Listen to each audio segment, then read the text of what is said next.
Hi, class. Today we're going to talk about bank reconciliations. Usually, in most principles of accounting classes, this is under the same chapter with internal control and cash, because performing a bank reconciliation helps us make sure that we've recorded cash accurately. Where do we record cash? We record cash. That's an asset that we own. That's going to be on the left side of the balance sheet. It's going to have a debit balance, right? And so we want to make sure that is accurate.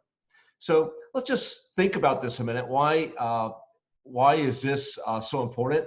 Why do we have to do this? Don't we know how much cash we have? Shouldn't we, as a company, always know that? If I was running a company, I'm always going to want to know how much cash do I have, because we need to know that so we have enough cash on hand to pay our employees. A lot of companies, all the companies I work for, you forecast cash in and out for the next year, 2 years, 3 years, to make sure you always know where your cash is now and where it's going to be, so that you can run your business. You have to have cash to pay employees, to pay dividends, to pay interest. So cash is kind of the probably one of the most important things on the balance sheet. So we want to get it right.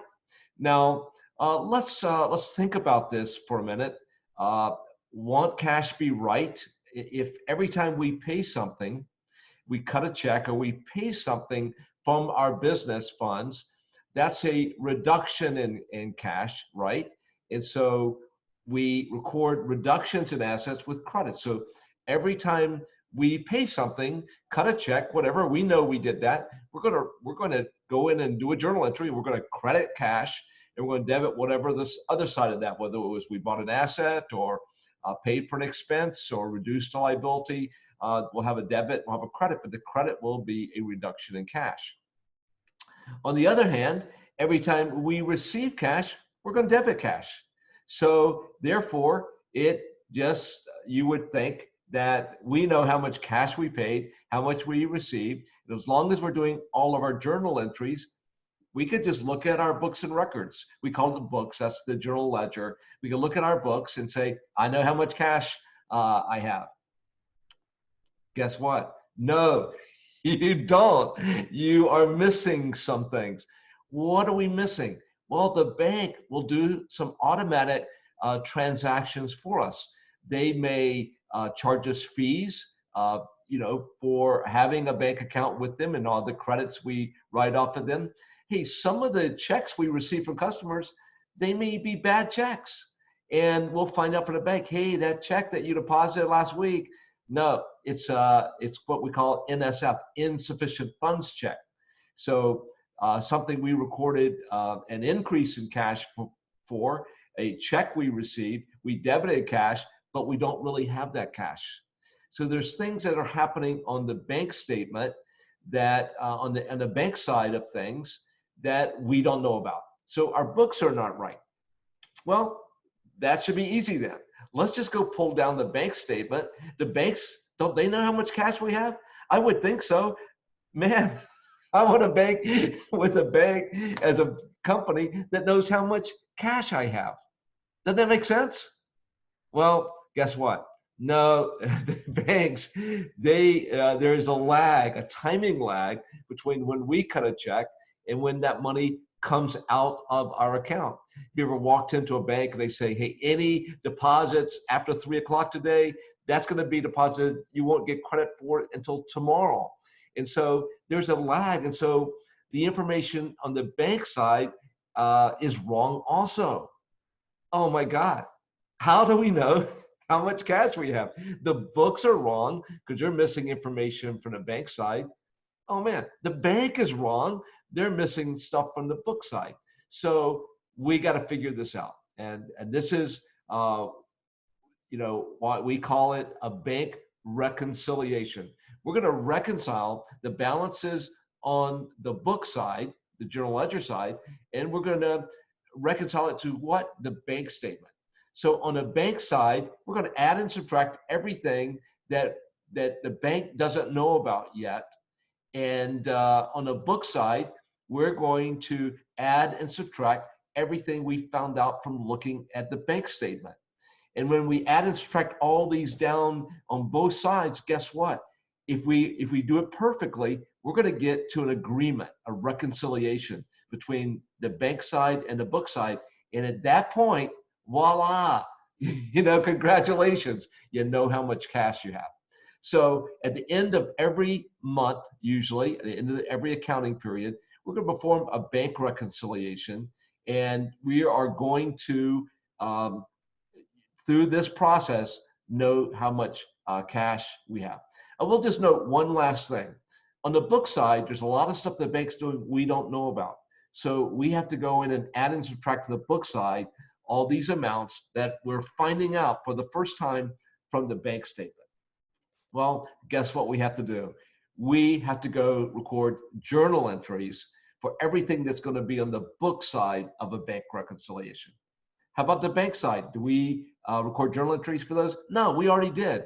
Those are things on the bank side that are missing.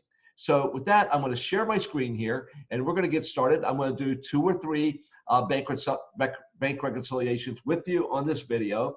Again, as in the other chapters, I'd ask you, we'll do the first one, you watch me do it, and then the second and third one, then you pause the video and try to do it yourself, and then restart the video, and you'll see how I did it. So the way that all these videos work to try to help you learn and be prepared. What for? Well, hopefully be prepared to do a bank reconciliation in a company someday as an accountant and make good money doing that. However, right now, let's just think, I'm trying to get you ready for the next exam that you're going to take in Principles of Accounting. So let me share my screen here and we'll get started. It's pretty straightforward stuff. It's not too bad.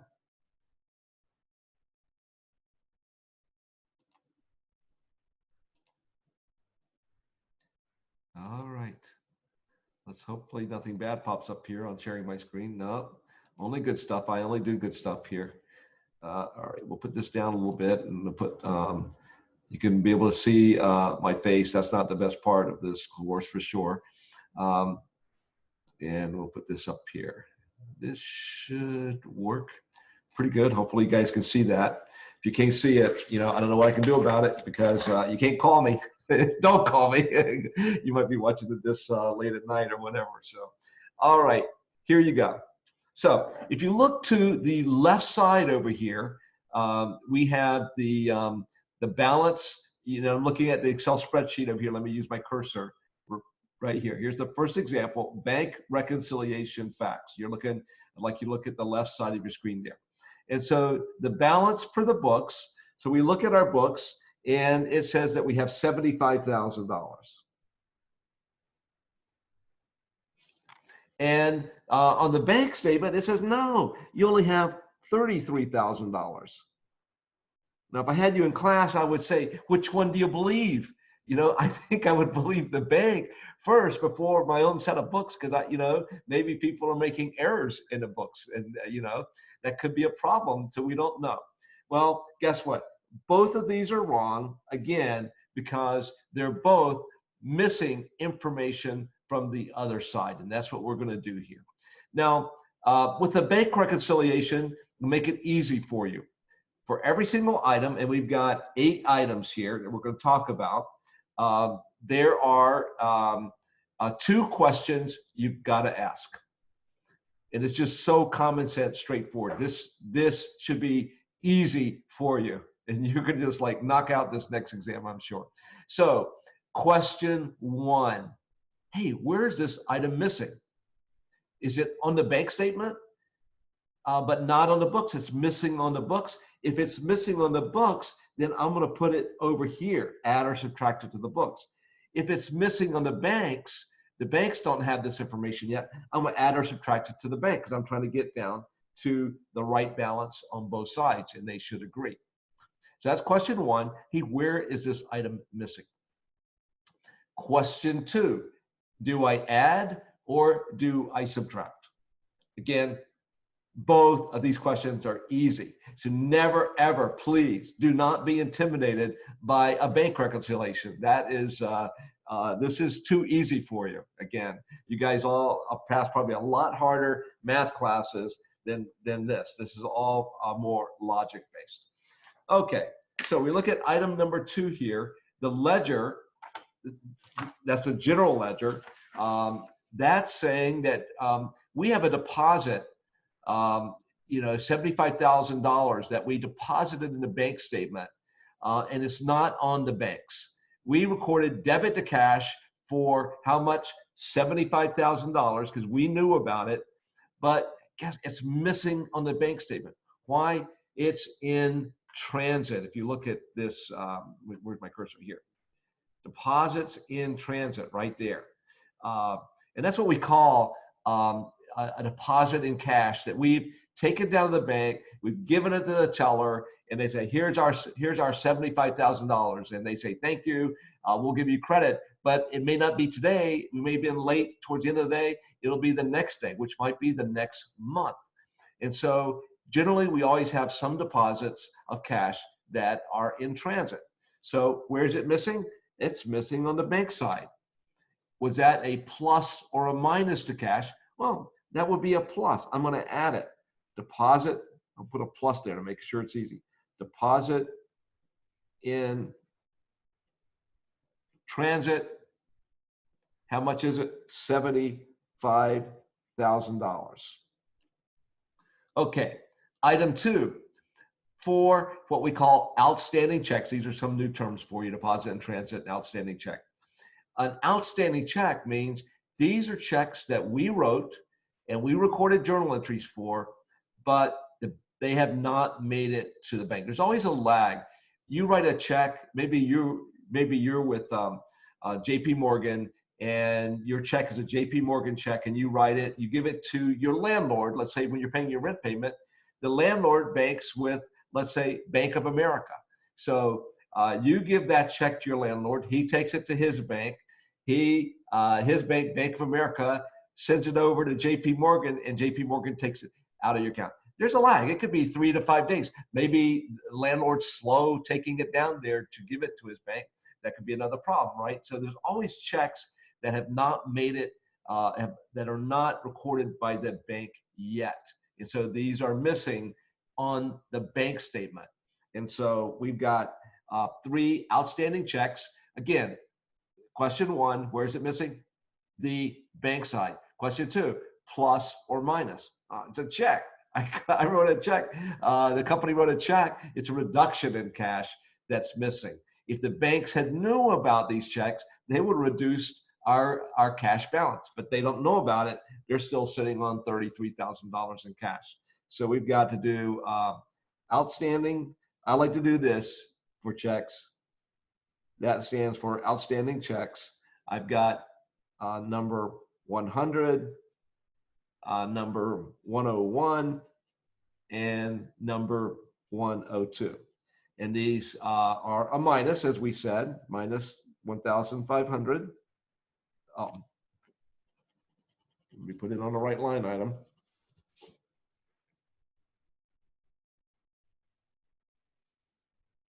Minus 3,000 for check 101, and minus 3,500 for check 102. Okay, now we're moving on. I guess there was no item 4 here. I probably screwed that up. I should change that. So we have no item 4, so we go right to item 5. On the bank statement, we see a collection of accounts receivable for $25,000. Wow. Is the bank calling our customers and collecting from them? That would be easy for us. No, what this is about is what we call a lockbox. Whenever you write a check, a lot of times if you're writing a check to your utility company, it has a P.O. box that you send it to. Well, this is interesting. It's not a P.O. box at the company, it's at the bank. And so those checks are received by the bank and immediately recorded into our account. For all of my companies, we always used lockboxes. We did not want any of our checks to be coming into our building because now it's an internal control. It's hard to handle the check. They might get lost. Someone, if you have bad employees, they might steal one of these checks and try to go cash it somehow. It'd be hard to do, but maybe there's a way to do that. And so we do not want checks coming in to our business. And so most companies, especially large companies, all large companies, you could use lock boxes. And so the customers paying um, for the amounts they owe us in accounts receivable, they pay it directly to the bank through a lockbox. And so in this example, they've paid $25,000. Now, the company has received $25,000 at the bank. Where, let's go back to our questions. Question one, where is this missing? Is it missing in the 33,000 or is it missing in the 75,000 on our books? Well, it's not missing on the bank side because they received the cash and they deposited it. So it's already a plus on the bank side. We, as a company, did not know about it. And so we've got to reflect it on the books. Is it a plus or a minus? Question two. Obviously, it's a plus. We received $25,000 of cash. So plus collection AR, which stands for accounts receivable. And so that's 25,000 plus 25,000. All right. What else is happening here? Item number 6. Okay. We received $1,500 through EFT. Let's talk about EFT for a minute. EFT stands for electronic funds transfer.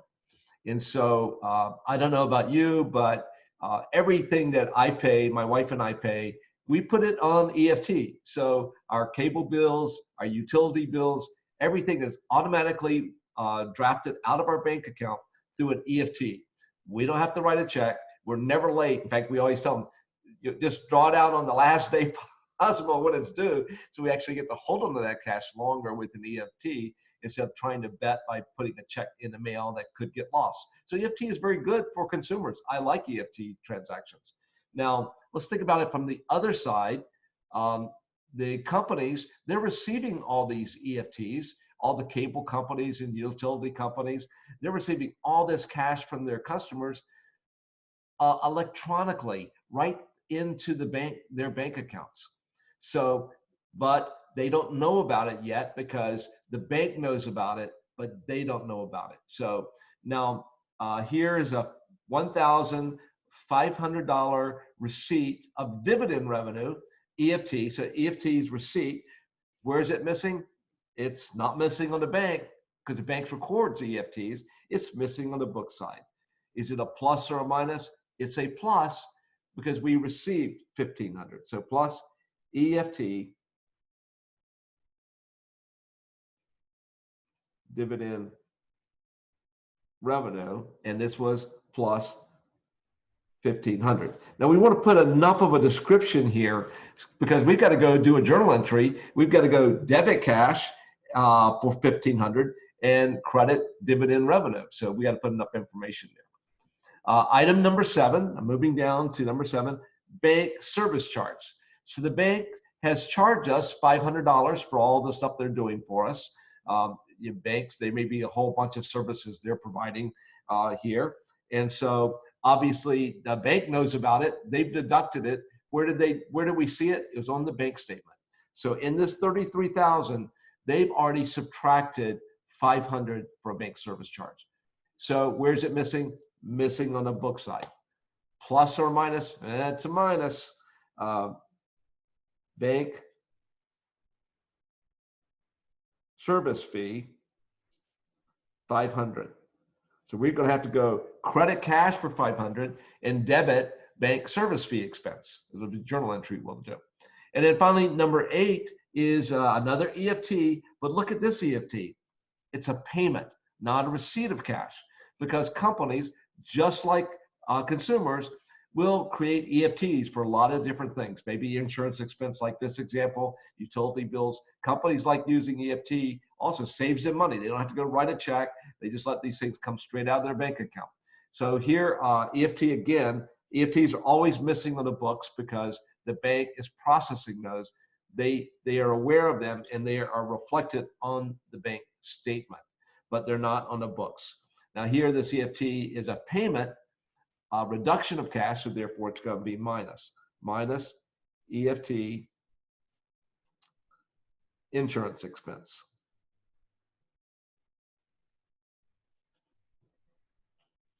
minus 1,000. So note here, an EFT could be a plus or a minus. So don't just formalize this and say, memorize this. You're gonna have to know that. Deposits in transits, they're always plus. That's a deposit of cash. Outstanding checks, that's always a reduction cash. So deposits in transit and outstanding checks are always on the bank side. Deposits in transits are plus, checks are minuses. So there's one you could kind of memorize. But I think it's always better in principles of accounting, understand the logic, and then it's easy to remember.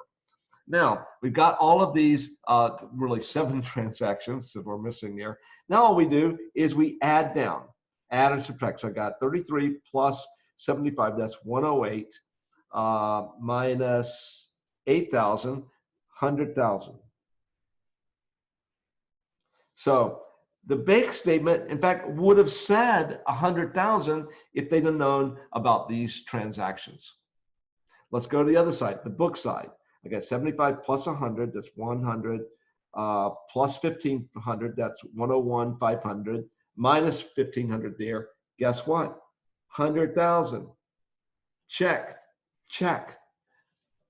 That's awesome. That means that, we've reconciled. When we get to the same number at the bottom, that means that we've reconciled the bank balance, what the bank balance should have been, to the book balance, what the book balance should have been.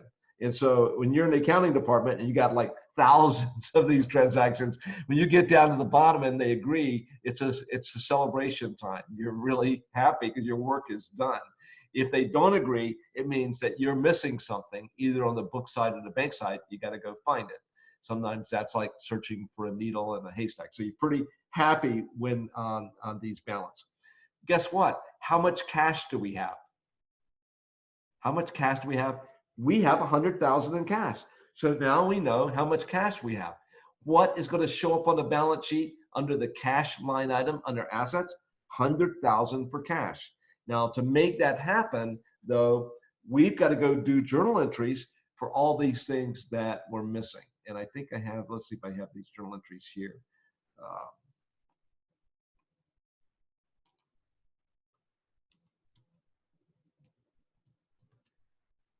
Let's see, bank.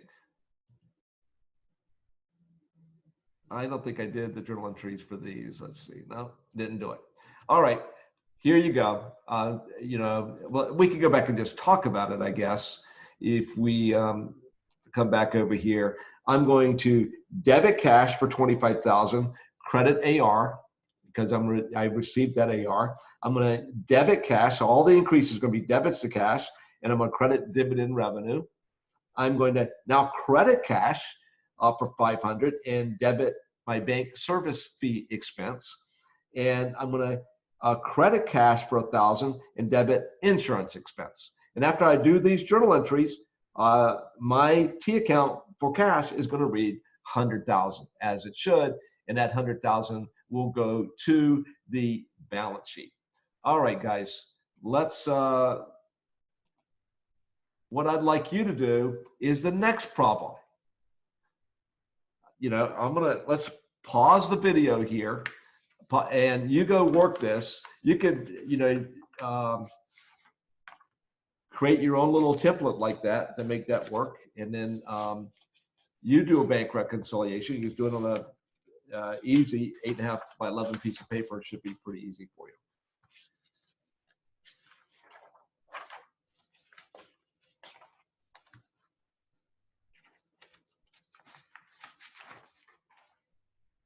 All right, welcome back. Let's see, did you get them to agree? Your bottom numbers should be equal. If you didn't, something's wrong, you missed something. So let's just start out here. The balance for the bank statement, 5,900, and the balance for the books, 3,340. I want to go a little methodically here because I don't want to screw this up and then have to go look for my error. That's no fun. Okay, $1,600 deposit in transit, not on the bank statement. So where is it missing? On the bank statement. What is it? Plus or minus? It's a plus because it was a deposit of cash in our bank statement. 1,600.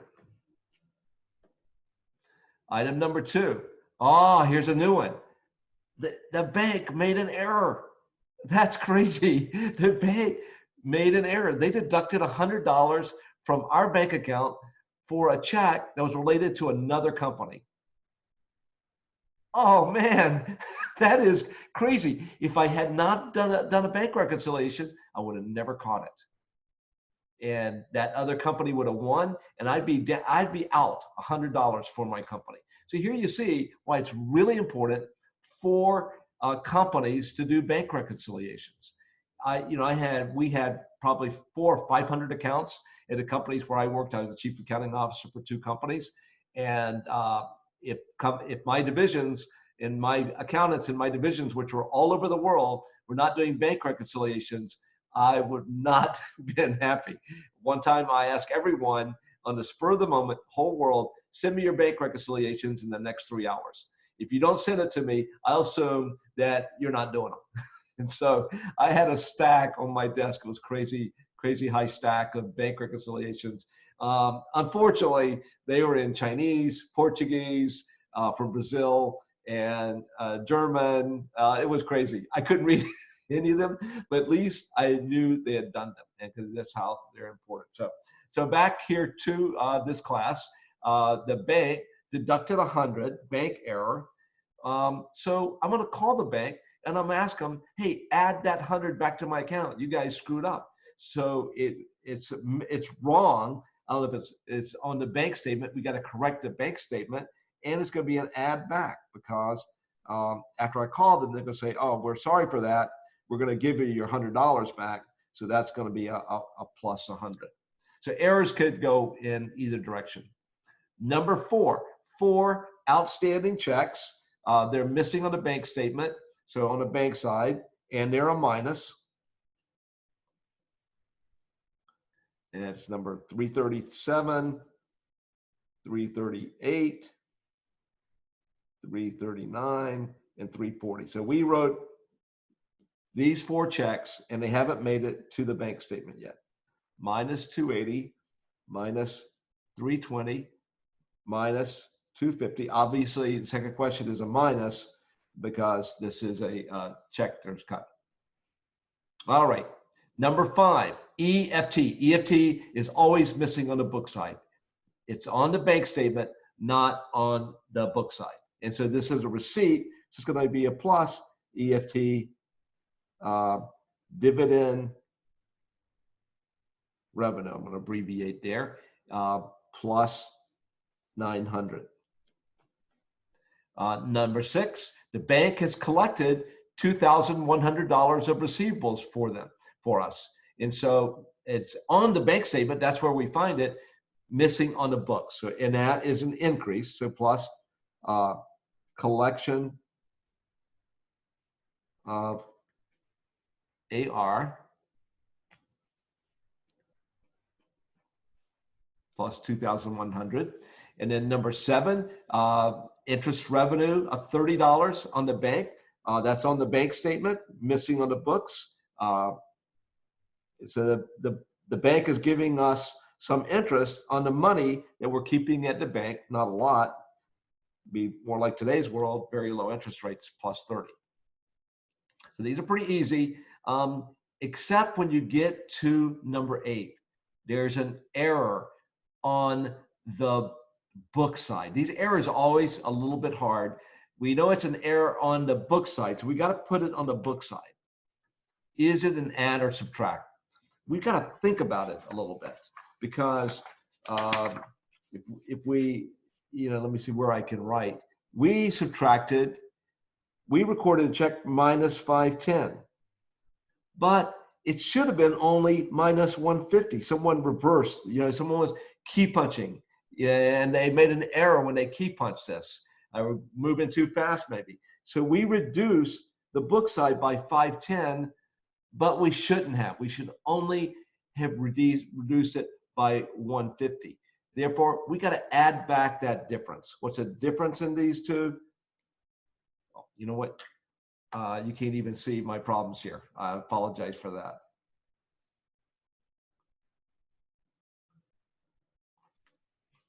I've been sitting here working. Now, here we go. So I apologize for that. So here was my deposit in transit for 1,600, my add back of my bank error, my reduction on my outstanding checks. This is just like I do in class. I screw up like this all the time, and people let me just continue to ramble on. So I've added back my dividend revenue, my collection of AR, my AR receipt revenue there. So here we go. Now we have this bank error, a book error. I reduced my books cash by 510. I only should have done it by 150. So I've got to add back 360.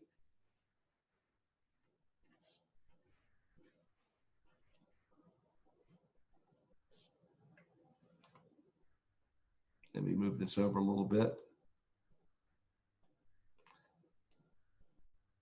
There we go. All right. So hopefully you guys are caught up with me now. Number 9, bank service charge. They've charged us, they've taken $20 out of our account on the bank statement. So question 1, where's it missing? Missing on the book side. So minus bank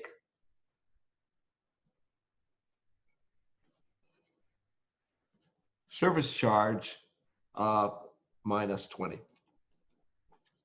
Number 10, NSF check from a customer. NSF stands for insufficient funds. Our customer gave us a check and they didn't have any cash in their bank account. And so we're not getting credit for that $50. Now, what happened, we increased cash by $50 when we received it and took it down to deposit in the bank, but it's not good cash. The check bounced. That's another colloquial term for this. And so we've got to subtract. Where is this missing? It's missing on the book side. We didn't know about it. NSF check, and we got to subtract it. That we thought we had $50 in cash from this customer, and we don't. Now, what are we going to do next? We're going to go call that customer and say, hey, your check bounced. What's going on here? You still owe us $50. So the journal entry here that we'll do, we are going to credit cash for 50, and we're going to debit accounts receivable. We're going to add that, put that back on receivables. That customer still owes us that $50. And then finally, EFT, and this is a payment. EFTs are always missing on the book side, and this is a payment, so it's a reduction, minus 400. Remember, EFT can be in a plus when we receive money through EFT as a company, or a minus when we pay something. All right, now it's just the grunt work. Add all of these things down, and we're gonna, if you add all of these things down on the bank side, we're gonna get 6,260. And on the book side, let's just make sure I got it right. I don't want to screw up here on video, on YouTube, of all places. 3340 plus 900 plus 2100 plus 30 plus 360 minus 20 minus 50 minus 400, 6260. Woohoo! It agrees. We're done. How much cash does the company have? We have 6,260. That on our books before doing the journal, before doing this bank reconciliation, we had 3340 sitting in the T account for cash.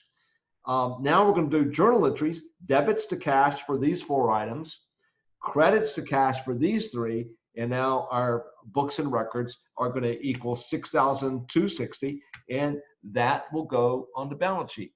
There's some other things going to be affected too. We're going to record some expense and changes in accounts receivable, so the other balances will change too and be accurate because of this bank reconciliation.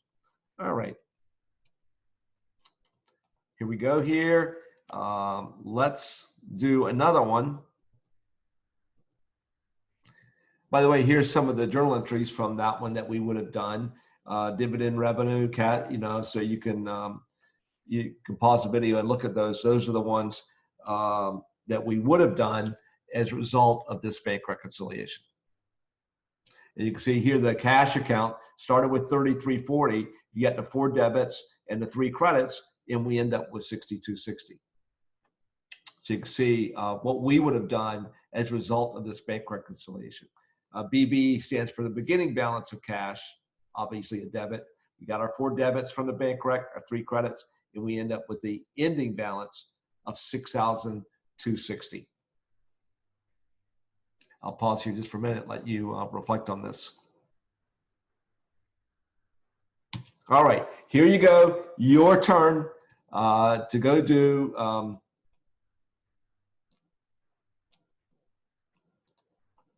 a bank reconciliation. This is the second and the last one. So go do this on your own. Pause the video. All the facts are right there on the video. Do this on your own, and then after you get it done, restart the video, and you'll see me working. Thank you, guys.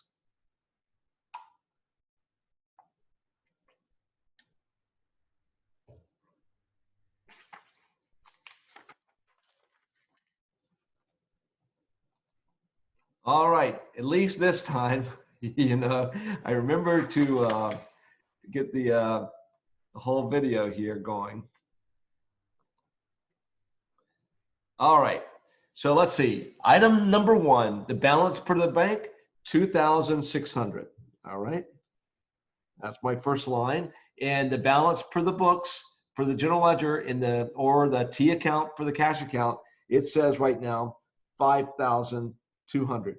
Is this right? No. How about the banks? No, they're not right either. They're both missing things. So let's look at the items here that we're going to find. So we, you know, and what will happen here in reality is we'll be looking at the bank statement, and we'll see, hey, item number 2 here. Hey, we made a $2,500 deposit. I know we made that deposit. It's not on the bank statement yet. Therefore, it's missing on the bank statement, and it's a deposit. So we're going to add it back. Deposit in transit. How much is that? 2,500. And then we say, oh man, the bank made an error. Man, this company needs to change banks. They've got too many errors. My wife has found, my wife does a bank reconciliation every month, and she finds errors. The banks make errors. So if you don't do a bank reconciliation, that error will live forever. And if it's a negative one, you're not getting the money back. So it's good to do even personally. So the bank recorded a check for 500. They reduced it for 500, but it should have only been 350. Just think about it. If this was your bank account and your money, you're not going to be the happiest camper here. You're going to say, hey guys, you took $500 out of my account. You should have only taken 350. Therefore, you guys owe me $150. So think about it like that with common sense. Don't just memorize formulas here. So plus bank error, because it's going to be a plus 150, the difference between 500 and 350. And there were 3 checks. We're looking at the bank statement. These checks are not on the bank statement. We know it's just going to take time. It's a lag. We're not worried about it. It's check number 100, number 101, and number 102. Plus or minus, this is a minus, because these were checks, minus 250.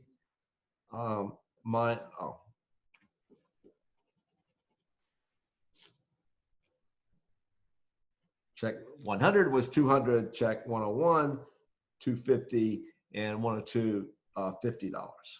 All right. Number 5, $2,000 EFT receipt of cash. So we know receipts are pluses. And this was dividend revenue again. And that was so plus $2,000. EFT payments, they're going to be minuses, and EFT receipts are going to be pluses, obviously, right? And then the bank collected AR for us. We didn't know about it, so it's missing on the book side, and that's going to be a plus. They deposited, the bank received $1,000 from our customers, and they deposited that in as an increase in our cash account at the bank. And then we earned some revenue, interest revenue from the bank. The bank is giving us this on our outstanding cash balance. Some banks will pay interest plus 50. And here we go, number 8. Those errors always will make you think. You have to like kind of pause and think about it. So we recorded a payment as 300. So on our side, we credited cash for 300. So it was a minus 300 to cash. Wow. We should, someone missed a 0 on that. It should have been minus 3,000. And so what's going to happen? We got to correct that, right? Is we need to subtract an additional amount.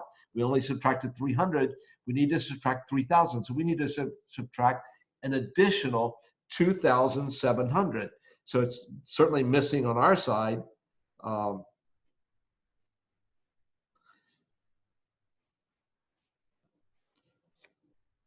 We got to correct that. And so it's the difference between the 300 that we did deduct with the 3,000 that we should have deducted. So now with the 300 we originally booked and the 2,700, now we've deducted the 3,000 that we should have done.